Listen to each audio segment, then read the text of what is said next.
Dear students, আজকে আমরা আমাদের ফার্স্ট ক্লাস ম্যাথ শুরু করছি। আমাদের প্রথম যে ক্লাস, যে মডিউল 1, তার যে প্রথম টপিক পড়বো সেটা হচ্ছে নাম্বারস। ঠিক আছে, নাম্বারস মানে সংখ্যা, সংখ্যার বিস্তারিত।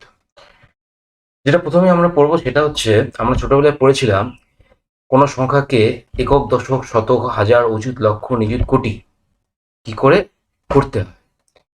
একক, দশক, শতক, হাজার, অযুত, লক্ষ, নিযুত, কোটি, এটা মুখস্থ করে না তোমরা। ঠিক আছে, মনে করো একটা সংখ্যা, সেটা হচ্ছে 1 2 3 4 5 6। এই সংখ্যার ডান দিক থেকে আমরা শুরু করব। এইটা হচ্ছে এককের ঘর, 5 হচ্ছে দশক, 4 হচ্ছে শতক, হাজার 3, অযুত 2, আর লক্ষ মানে 1 লক্ষ। ঠিক আছে, তাহলে একক, দশক, শতক, হাজার, অযুত, লক্ষ, নিযুত, কোটি আমরা ডান দিক থেকে করব। তাহলে আরেকটা সংখ্যা দেখি, 2 4 5 6 7। তাহলে এককের ঘর কোনটা? এককের অঙ্ক 7, দশকের অঙ্ক 6, শতকের অঙ্ক 5, শতকের অঙ্ক 5, হাজারের অঙ্ক 4, আর অযুতের অঙ্ক 2। ঠিক আছে, এগুলো পরে আমাদের লাগবে, তোমরা জাস্ট এখন মুখস্থ করো। একক, দশক, শতক, হাজার, অযুত, লক্ষ, নিযুত, কোটি ডান দিক থেকে তোমরা এটা গুনবে। যেটা ডান দিকের একদম শেষ সেটা হচ্ছে একক, তারপর পরেরটা দশক, তারপর শতক, হাজার, অযুত, লক্ষ, নিযুত, কোটি। ঠিক আছে, নেক্সট আমরা বিভিন্ন রকমের নাম্বার নিয়ে পড়বো, জানবো। ঠিক আছে, প্রথম নাম্বার হচ্ছে ন্যাচারাল নাম্বারস। ন্যাচারাল নাম্বারস কাদের বলে? Counting numbers are called natural numbers, মানে যে সমস্ত সংখ্যাকে গণনা করা যায় তাদেরকে ন্যাচারাল নাম্বারস বা স্বাভাবিক সংখ্যা বলে। ঠিক আছে, স্বাভাবিক সংখ্যা, যেমন 1 1 2 3 4 5 6 all are natural numbers. Whole numbers বা অখণ্ড সংখ্যা কাদের বলি আমরা? All counting numbers and zero form the set of whole numbers, মানে সমস্ত গণনা সংখ্যা তার সাথে যদি জিরো যোগ করো তাহলে সেটাকে বলা হয় হোল নাম্বারস বা অখণ্ড সংখ্যা। মানে আমাদের 0 1 2 3 4 5 6 এভাবে যতদূর যায় সবগুলো সংখ্যাই হচ্ছে অখণ্ড সংখ্যা বা হোল নাম্বারস। নেক্সট আছি ইন্টিজার্স। ইন্টিজার্স কাদের বলি আমরা? যে সমস্ত গণনা সংখ্যা উপরে পড়লাম, তারপর হোল সংখ্যা পড়লাম, এই হোল সংখ্যার সাথে বা অখণ্ড সংখ্যার সাথে যদি তুমি ঋণাত্মক গণনা সংখ্যা যোগ করো, মানে -1 -2 -3 যদি যোগ করো, তাহলে এই পুরো যে সেট গঠন করে, এই পুরো সেটকে বলা হয় ইন্টিজার্স বা পূর্ণ সংখ্যা। তারপর নেক্সট পড়ছি রেশনাল নাম্বারস। যে সকল সংখ্যাকে পি বাই কিউ আকারে প্রকাশ করা যায়, যেখানে পি এবং কিউ একটি পূর্ণ সংখ্যা। পূর্ণ সংখ্যা বলতে 1 2 3 4 5 এগুলো হচ্ছে পূর্ণ সংখ্যা, এবং কিউ শূন্য নয়, মানে কিউ নট ইকুয়ালস টু 0, সেই সমস্ত সংখ্যাকে মূলদ সংখ্যা বা রেশনাল নাম্বার বলে। কেমন এই সমস্ত সংখ্যা? এই সমস্ত সংখ্যা হচ্ছে এই যে 1/2 2/5, এগুলো হচ্ছে 1/2, তারপর হচ্ছে তোমার 2/3 5/6, এগুলো হচ্ছে তোমরা তাদের মূলদ সংখ্যা বা রেশনাল নাম্বারস। নেক্সট আসছি ইরেশনাল নাম্বারস বা অমূলদ সংখ্যা কাদের বলি? যে সমস্ত সংখ্যাকে পি বাই কিউ আকারে প্রকাশ করা যায় না তাদেরকে অমূলদ সংখ্যা বলে। যেমন √2, √3, এই সমস্ত সংখ্যাকে বলি আমরা অমূলদ সংখ্যা বা ইরেশনাল নাম্বারস। ঠিক আছে, এই সমস্ত সংখ্যাকে আমরা বলি ইরেশনাল নাম্বারস বা অমূলদ সংখ্যা। তাহলে আমরা 5 রকম সংখ্যা পড়লাম। প্রথম হচ্ছে স্বাভাবিক সংখ্যা বা natural numbers 1 2 3 4 5 6। Next whole numbers বা অখণ্ড সংখ্যা 0 1 2 3 4 5 6 যত যায়। ইন্টিজার্স বা পূর্ণ সংখ্যা 0 থেকে 1 2 3 4 5 6, আর এদিকে নেগেটিভ -1 -2 -3। রেশনাল নাম্বারস যে কাদের বলি? যাদের পি বাই কিউ আকারে প্রকাশ করা যায়, যেমন হচ্ছে 1/2, 2/5, 2/3 এদের, এবং কিউ হচ্ছে 0 নয়, ঠিক আছে। আর ইরেশনাল নাম্বারস বা অমূলত সংখ্যা কাদের বলি? যাদের পি বাই কিউ আকারে প্রকাশ করা যায় না তাদের অমূলত সংখ্যা বলে, যেমন √2, √3। নেক্সট আমরা আরো দু রকম সংখ্যা পড়বো। এক হচ্ছে ইভেন অ্যান্ড ওড নাম্বারস বা জোড় এবং বিজোড় সংখ্যা। ইভেন নাম্বারস কাদের? Numbers which are divisible by 2, মানে যে সমস্ত সংখ্যাগুলি 2 দ্বারা বিভাজ্য।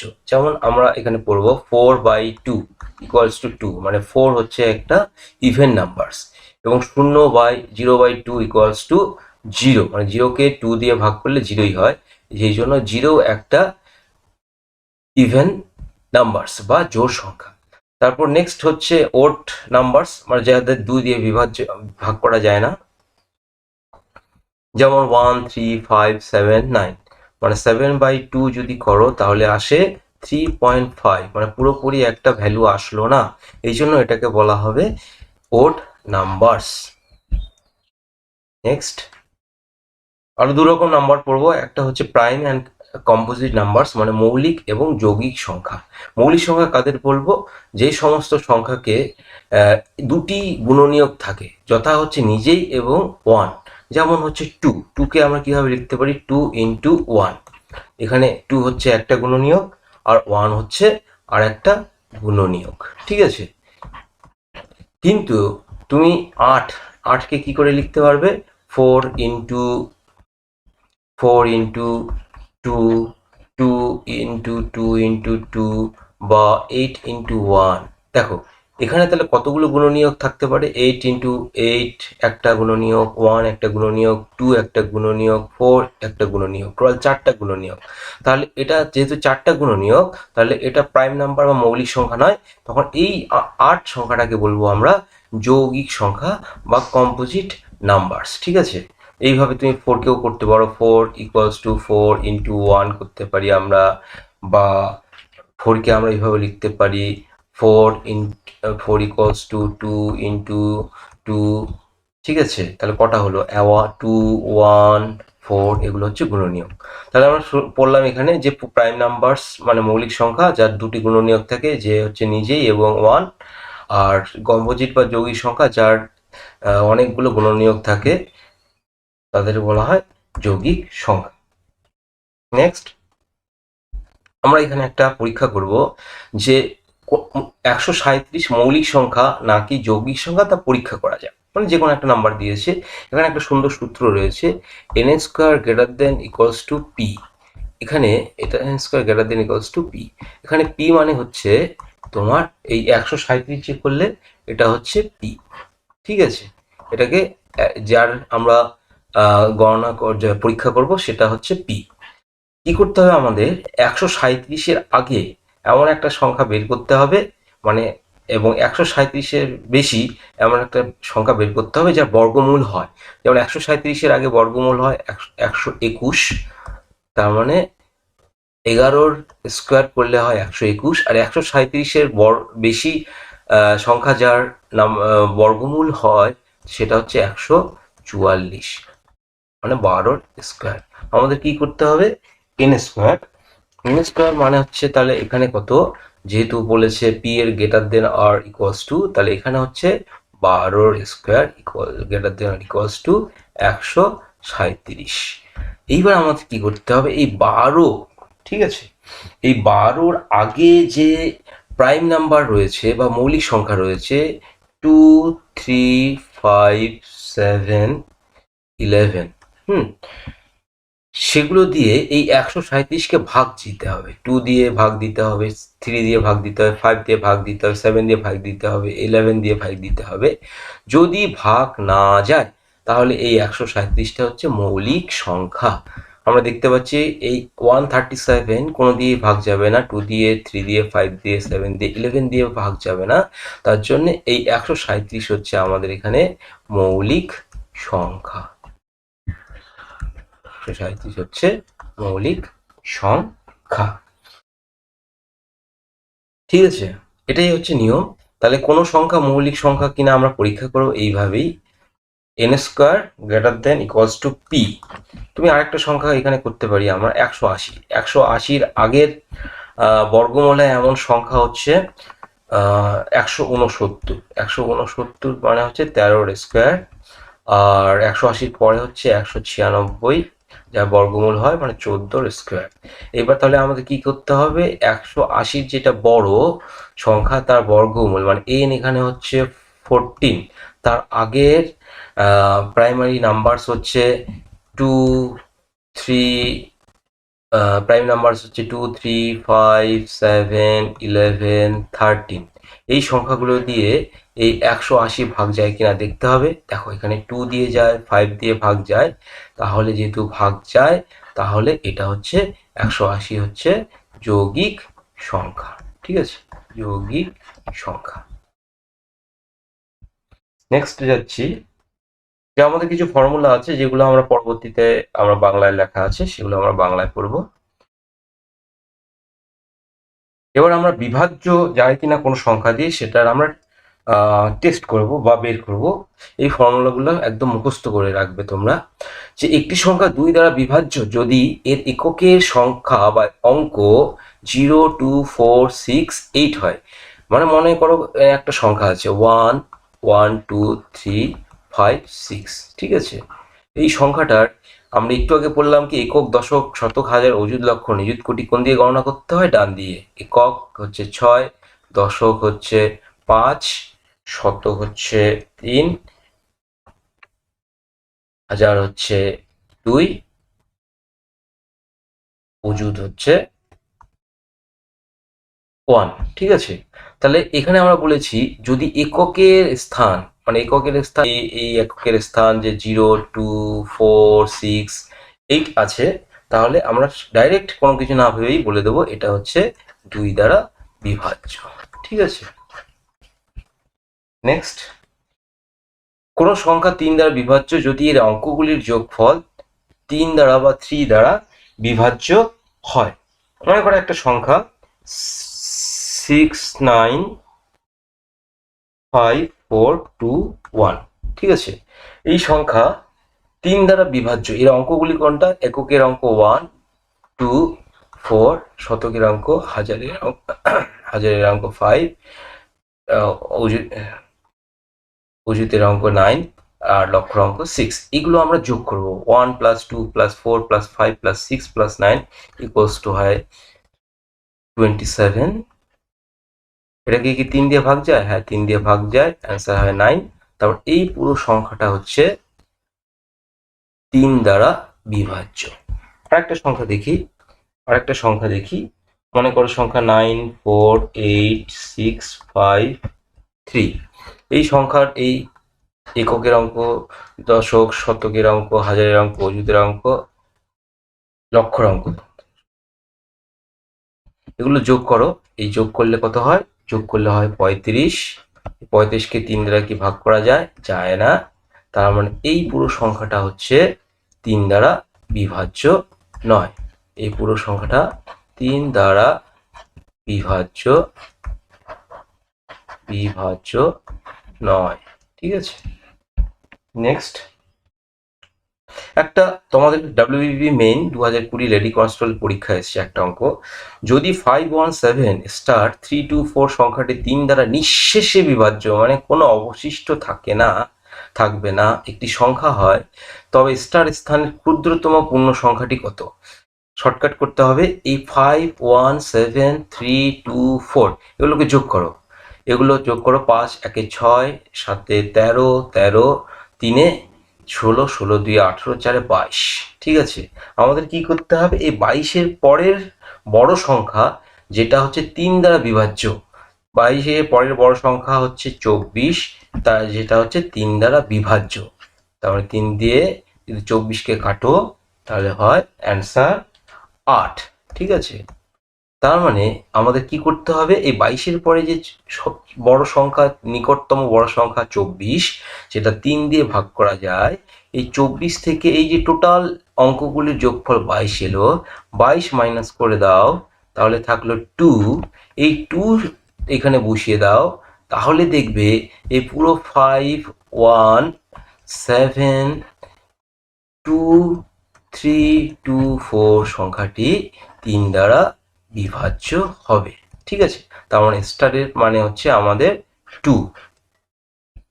নেক্সট, একটি সংখ্যা 4 দ্বারা বিভাজ্য যদি তার শেষ দুটি অঙ্ক দ্বারা গঠিত সংখ্যাটি 4 দ্বারা বিভাজ্য হয়। মনে করো একটা সংখ্যা, বড় সংখ্যা 6 8 7 9 3 7 6, বলেছে শেষ দুটি অঙ্ক মানে এককের অঙ্ক আর দশকের অঙ্ক কি আছে 7 6। আমাদের দেখতে হবে কি করে 7 6 কে 4 দ্বারা ভাগ করা যায় কিনা। 4 অক্ষে 4, 4 নং 36, তার মানে যায়। তার মানে পুরো সংখ্যাটা 6 8 7 9 3 7 6 সংখ্যাটা 4 দ্বারা বিভাজ্য। ঠিক আছে, বুঝলে? নেক্সট, কোন সংখ্যা 8 দ্বারা বিভাজ্য কিনা যদি তার শেষ তিনটি অঙ্ক দ্বারা গঠিত সংখ্যাটি 8 দ্বারা বা 8 দ্বারা বিভাজ্য হয়। মনে করো একটা সংখ্যা নাও 5, একটা সংখ্যা নাও 1 6, একটা বড়সড় সংখ্যা নেই, ঠিক আছে, একটা বড়সড় সংখ্যা নেই 1 6 7 8 9 3 5 2। কি করতে হবে, এত বড় সংখ্যাকে 8 দিয়ে ভাগ করা যায় কিনা, ম্যানুয়ালি আমরা করতে পারবো না। এই জন্য এই সূত্রটা কাজে লাগাতে হবে। শেষ তিনটি অঙ্ক মানে 3 5 2 এটা 8 দ্বারা বিভাজ্য কিনা আমাদের চেক করতে হবে। দেখো 8 4 8 32, আর পরে থাকে 3, তার মানে 4 8 32, তার মানে যাচ্ছে। তারপর এই পুরো সংখ্যাটি 8 দ্বারা বিভাজ্য। ঠিক আছে, নেক্সট 9 9 দ্বারা বিভাজ্য ওই 3-এর মতনই তোমাদের কি করতে হবে, অঙ্কগুলির যোগফল করতে হবে। সেটা যদি 9 দ্বারা বিভাজ্য হয় তাহলে পুরো সংখ্যাটি 9 দ্বারা বিভাজ্য। মনে করো একটা সংখ্যা, সেটা হচ্ছে 2 4 6 5 9 1। ঠিক আছে, এই 2 4 5 6 9 1 এই অঙ্কগুলি এককের অঙ্ক, দশক, শতক, হাজার, অযুত, লক্ষ। এই অঙ্কগুলি যদি যোগ করো হয় 27। 27 9 দ্বারা ভাগ করা যায়, উত্তর হয় 3। তার মানে পুরো সংখ্যাটি 9 দ্বারা বিভাজ্য।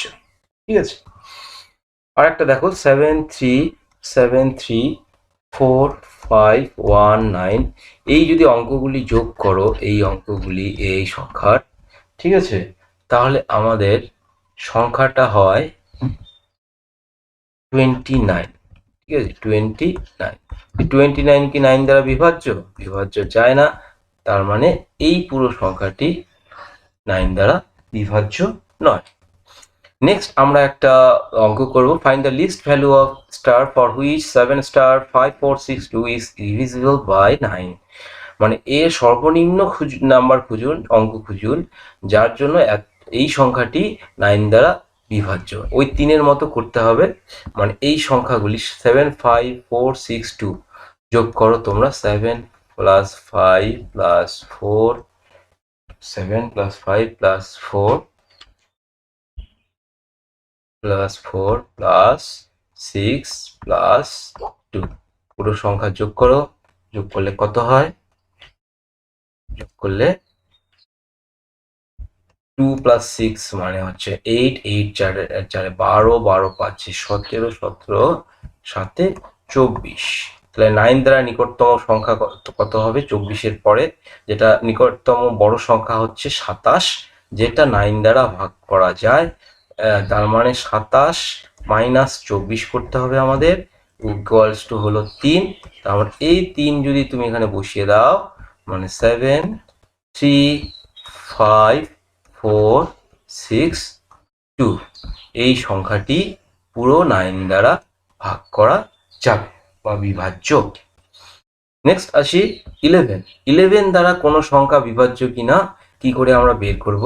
আমাদের কি করতে হবে, কোনো সংখ্যার যদি ডান দিক থেকে শুরু করে বিজোড় স্থানের অঙ্কগুলির যোগফল মাইনাস জোড় স্থানের অঙ্কগুলির যোগফল 0 বা 11 দিয়ে বিভাজ্য হয়, তাহলে সেই পুরো সংখ্যাটি 11 দিয়ে বিভাজ্য।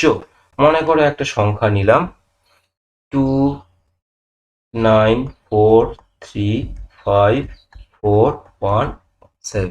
ঠিক আছে, দেখো ডান দিক থেকে আমাদের শুরু করতে হবে, হ্যাঁ। ডান দিক থেকে বিজোড় স্থান কোনটা? এই 1টা হচ্ছে, 7 হচ্ছে 1 নম্বর স্থান, মানে এটা হচ্ছে বিজোড় স্থান, এটা বিজোড় স্থান, এটা 3 নম্বর স্থান মানে বিজোড়, এটা 5 নম্বর স্থান মানে বিজোড় স্থান, আর এগুলো এই 9 হচ্ছে বিজোড় স্থান। এগুলো কি করতে হবে? প্রথমে যোগ করতে হবে। 9 plus 3 plus plus plus 4 plus 4 plus 7 কত হয়? যোগ করলে হয় 7 4 11, 3 14, 14 9 23। ঠিক আছে, তারপর আমরা এই জোড় স্থান মানে 2 নম্বর স্থান হচ্ছে 1, 4 নম্বর স্থান অঙ্ক হচ্ছে 5, 6 নম্বর স্থান অঙ্ক 4, আর 8 নম্বর স্থান অঙ্ক হচ্ছে 2। এগুলো যোগ করো। 2 প্লাস 4 প্লাস 5, সরি এখানে একটু ভুল হয়ে গেল, যে আমাদের 2 প্লাস 4 প্লাস 5 প্লাস 1 এটা হয় 12। ঠিক আছে, 23 থেকে 12 যদি বিয়োগ করো তাহলে তোমাদের অ্যান্সার আসছে 11। হ্যাঁ, 11 চলে এসছে। এই 11 হচ্ছে তোমার এর হচ্ছে 11 দিয়ে ভাগ করা যায়। ঠিক আছে, 11 দিয়ে ভাগ করা যায়, তার মানে এই পুরো সংখ্যাটিকেই হচ্ছে তোমার 11 দিয়ে বিভাজ্য। কিন্তু এই 5 7 4 6 3 8 এটা তুমি যদি করো না 2 2, এই সংখ্যা 2 2, এই সংখ্যাটি দেখবে আসবে 9। হ্যাঁ, এই 9 হচ্ছে 0 নয়, অথবা 11 দিয়েও ভাগ করা যায় না। তার মানে এই পুরো সংখ্যাটি হচ্ছে 11 দিয়ে বিভাজ্য নয়। ঠিক আছে, এবার দেখো আমরা এতক্ষণ যে পড়লাম এর মধ্যে আমরা কিছু জিনিস বাদ গেল, সেটা হচ্ছে কিছু জিনিস বাদ গেল, যেমন কোনো সংখ্যা 6 দিয়ে ভাগ করা যায় কিনা, কোনো সংখ্যা 5 দিয়ে ভাগ করা যায় কিনা, কোনো সংখ্যা 10 দিয়ে বিভাজ্য কিনা আমরা টেস্ট করিনি। 6 দিয়ে বিভাজ্য মানে হচ্ছে আমাদের করতে হবে কি, 2 ইন্টু 3 আমরা লিখতে পারি 6কে, মানে ওই সংখ্যাটি 2 দিয়েও ভাগ যাবে এবং 3 দিয়েও যদি বিভাজ্য হয় কোনো সংখ্যা তাহলে সেটা 6 দিয়ে বিভাজ্য হবে, মানে 2 দিয়েও ওকে বিভাজ্য হতে হবে এবং 3 দিয়েও বিভাজ্য হতে হবে। আর 5 দিয়ে বিভাজ্য কোনো সংখ্যা হবে 1 2 3 4 5, এই সংখ্যাটি 5 দিয়ে তখনই বিভাজ্য হবে যখন এর পেছনে 5 থাকবে, বা এককের অঙ্কে হচ্ছে 5 থাকবে, বা এককের অঙ্কে 0 থাকবে। এই দুটি যদি থাকে, এককের অঙ্কে 5 বা 0 থাকলে এককে এটা হচ্ছে 5 দিয়ে বিভাজ্য। আর 10 দিয়ে বিভাজ্য সেই সমস্ত সংখ্যা, যেই সমস্ত সংখ্যার 1 3 4 6 0 মানে এককের স্থানে মানে সব শেষে যদি 0 থাকে তাহলে অবশ্যই সেটা 10 দিয়ে বিভাজ্য। ঠিক আছে, তাহলে 6 দিয়ে বিভাজ্য সেই সমস্ত সংখ্যা যারা বোথ 2 এবং 3 দিয়ে বিভাজ্য, মানে 2 এবং 3 দুটো দিয়ে যায় সংখ্যাগুলো বিভাজ্য। আর 5 দিয়ে বিভাজ্য সেই সমস্ত সংখ্যা যাদের এককের স্থানে অঙ্ক হচ্ছে 5 বা 0 থাকে। আর 10 দিয়ে বিভাজ্য সেই সমস্ত সংখ্যা যাদের এককের অঙ্কে 0 থাকে। ঠিক আছে, এইবার আমরা বীজগণিতে কিছু ফর্মুলা মুখস্থ করব, আপাতত মুখস্থ করব, পরবর্তীতে আমরা এর প্রয়োগ করব। ঠিক আছে, মুখস্থ করব। প্রথমটা হচ্ছে a plus b whole square equals to a square plus 2ab plus b square. Next, a minus b whole square equals to a square minus 2ab plus b square. Next, a plus b whole square minus a minus b whole square equals to 2 into a square plus b square. Next, a square minus b square equals to a plus b into a minus b. দেখো এই ফর্মুলাগুলো কেমন জায়গায় লাগে, মনে করি এরকম একটা অঙ্ক দিল, তোমাকে এটার সরলীকরণ বা সিম্পলিফিকেশন করতে হবে। ঠিক আছে, 796 ইন্টু 796 মাইনাস 204 ইন্টু 204। তাহলে প্রথমে আমরা আমাদের পরবর্তীতে পড়বো বদমাস রুল।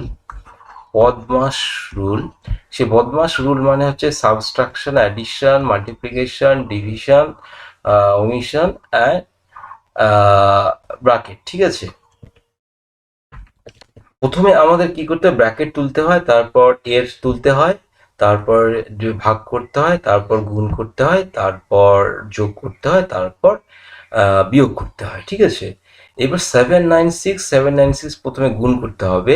দেখো এই 796কে তুমি যদি স্কোয়ার এ ধরো তাহলে হয়ে যাচ্ছে স্কোয়ার, দুটো 796 গুণ করলে হয় 796 স্কোয়ার মানে স্কোয়ার। আর 204কে যদি তুমি বি ধরো, 204কে যদি বি ধরো তাহলে হচ্ছে বি স্কোয়ার।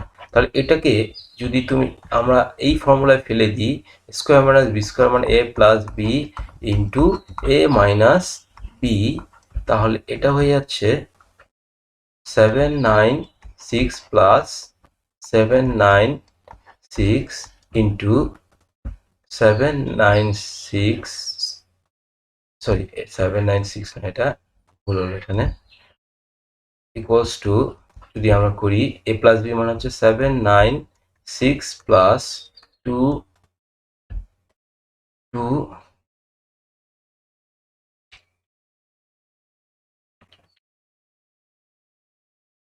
796 প্লাস 204, কি করতে হবে, গুণ করতে হবে,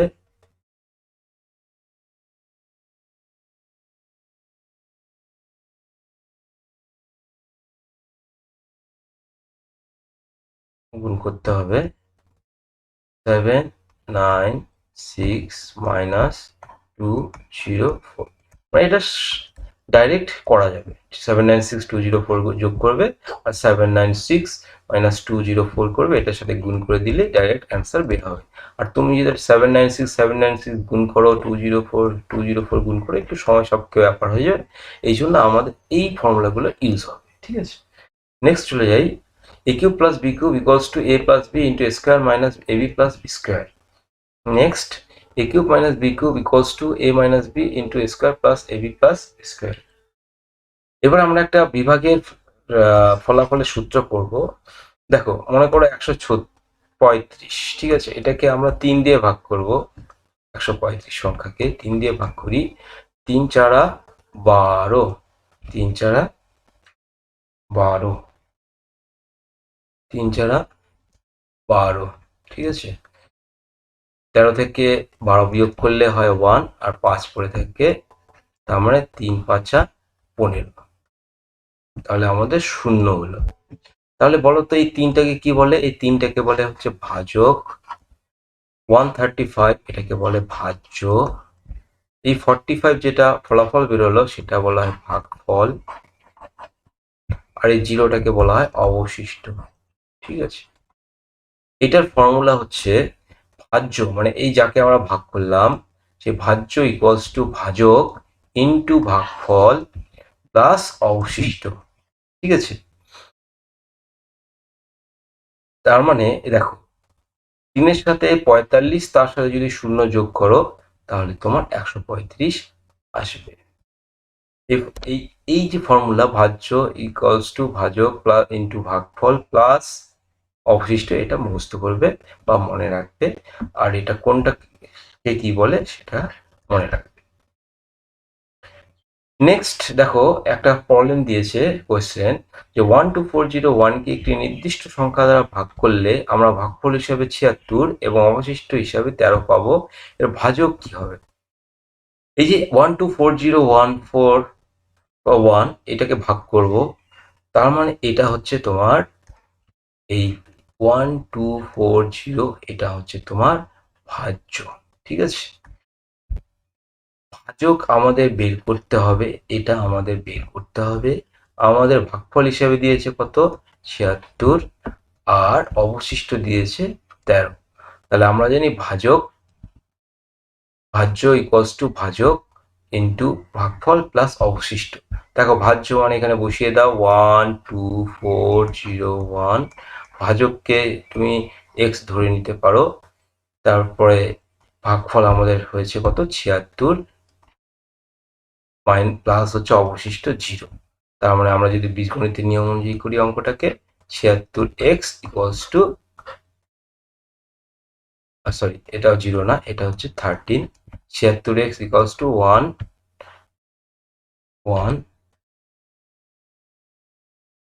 76x ইকুয়ালস টু 12401 মাইনাস 13। এটা যদি বিয়োগ টিয়োগ করো তাহলে x এর মান একটা আসবে, সেটাই হবে তোমার ভাজক। ঠিক আছে, এটাই হচ্ছে ভাজকের অ্যান্সার। তোমরা করবে নিজেরা এটা। নেক্সট, কিছু এপি জিপি অঙ্ক ফর্মুলা আছে, এগুলো আপাতত আমরা পড়বো না। এপি মানে অ্যারিথমেটিক প্রোগ্রেশন, আর জিপি মানে জিওমেট্রিক প্রোগ্রেশন, এটা আমরা পরবর্তীতে পড়ব। এবার কিছু নাম্বারিং এর নাম্বার সিস্টেমের কিছু ফর্মুলা আছে সিরিজের। হ্যাঁ, এই ফর্মুলাগুলো তোমাদের মুখস্থ করতে হবে।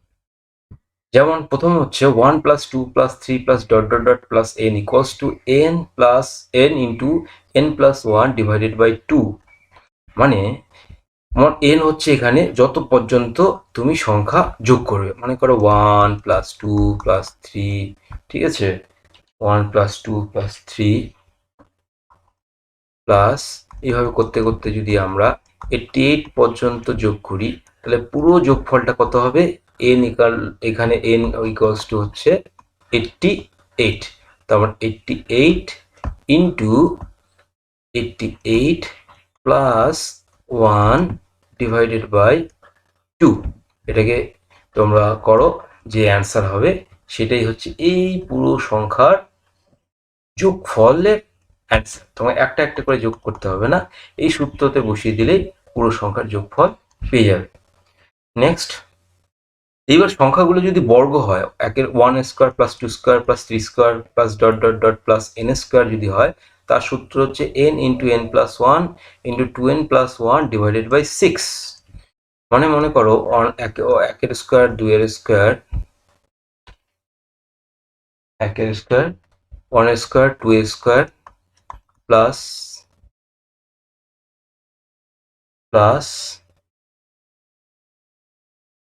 3 স্কোয়ার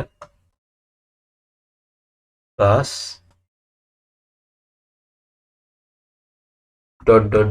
এইভাবে আমরা যদি 99 পর্যন্ত 99 স্কোয়ার পর্যন্ত যোগ করি, তাহলে কি হবে? আমাদের n হচ্ছে এখানে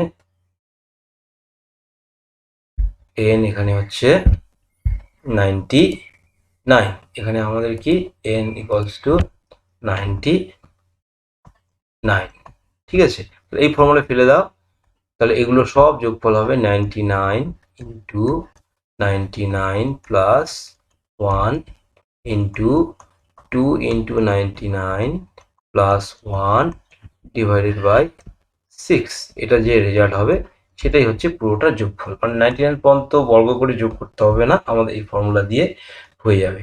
n × n + 1 × 2n + 1 divided by 6। Next আছে, এগুলো যদি ঘন হয়, মানে কিউব হয়, 1³ + 2³ + 3³ প্লাস ... n³ যদি হয়, তাহলে ফর্মুলা হচ্ছে n² × n + 1 whole square divided by 4। মানে ওই একই, 1 এর কিউব যদি হয়, 2 এর কিউব, এইভাবে যদি তুমি সংখ্যাগুলো যোগ করো 99 পর্যন্ত, তাহলে তোমার এইভাবে এই সূত্র ফেলতে হবে। মানে 99² × 99 প্লাস 1 এর স্কোয়ার ডিভাইডেড বাই 4। ঠিক আছে, এবার রিক্যাপ করি, তোমরা এতক্ষণ যা পড়লাম সেগুলো একটু ঝালিয়ে নিই। একটি সংখ্যা 2 দ্বারা বিভাজ্য যদি এর এককের স্থান, মানে সবার ডান দিকের স্থান অঙ্ক যদি 0, 2, 4, 6 বা 8 হয়। ঠিক আছে, একটি সংখ্যা 3 দ্বারা বিভাজ্য যদি এর অঙ্কগুলির যোগফল 3 দ্বারা বিভাজ্য হয়। একটি সংখ্যা 4 দ্বারা বিভাজ্য যদি তার শেষ দুটি অঙ্ক দ্বারা গঠিত সংখ্যাটি 4 দ্বারা বিভাজ্য হয়। একটি সংখ্যা 8 দ্বারা বিভাজ্য যদি তার শেষ তিনটি সংখ্যা দ্বারা গঠিত সংখ্যাটি 8 দ্বারা বিভাজ্য হয়। একটি সংখ্যা 9 দ্বারা বিভাজ্য যদি এর অঙ্কগুলির যোগফল 9 দ্বারা বিভাজ্য হয়। একটি সংখ্যা 11 দ্বারা বিভাজ্য যদি ডান দিক থেকে শুরু করে, মানে এই পাশ থেকে ডান দিক থেকে শুরু করে বিজোড় স্থানের অঙ্কগুলির যোগফল মাইনাস জোড় স্থানের অঙ্কগুলির যোগফল যদি শূন্য অথবা যদি 11 দিয়ে বিভাজ্য হয়, বা 11 এর মাল্টিপ্লিকেশন হয়, 11x হয়, মানে 22, 44, 33 এই সমস্ত হয়, তাহলে এই সংখ্যাটি, পুরো সংখ্যাটি 11 দ্বারা বিভাজ্য। তারপর আমরা পড়লাম ভাজ্য ভাগফল ইন্টু ভাজক প্লাস অবশিষ্ট। এটা একটা ফর্মুলা মনে রাখবে তোমরা। তারপর আমরা সিরিজ পড়লাম। সিরিজগুলো আমাদের কি ছিল? যে 1 plus 2 plus 3 dot dot dot plus n equals to n into n plus 1 plus 2 divided by 2, যেখানে n হচ্ছে যত পর্যন্ত সংখ্যা তুমি যোগ করতে চাও। আমরা এখানে 99 করেছিলাম, 99 যদি হয় 99, ঠিক আছে। নেক্সট আমরা বললাম আর একটা 1 square plus 2 square plus 3 square equals to n square. এটা হচ্ছে n into n plus 1 divide into 2n plus 1 divided by 6। Next বললাম 1 cube plus 2 cube plus 3 cube plus dot dot dot n cube equals to n square plus into n plus 1 whole square divided by 4। ঠিক আছে, আজকে এই পর্যন্তই থাকলো। পরবর্তীতে আমরা একটা কোশ্চেন সেট, প্র্যাকটিস সেট করব, ঠিক আছে। প্র্যাকটিস সেট করব এই চ্যাপ্টারের ওপরে, প্র্যাকটিস সেট 20 কোশ্চেন বা 10 কোশ্চেন এই চ্যাপ্টারের উপরে করব। Thank you.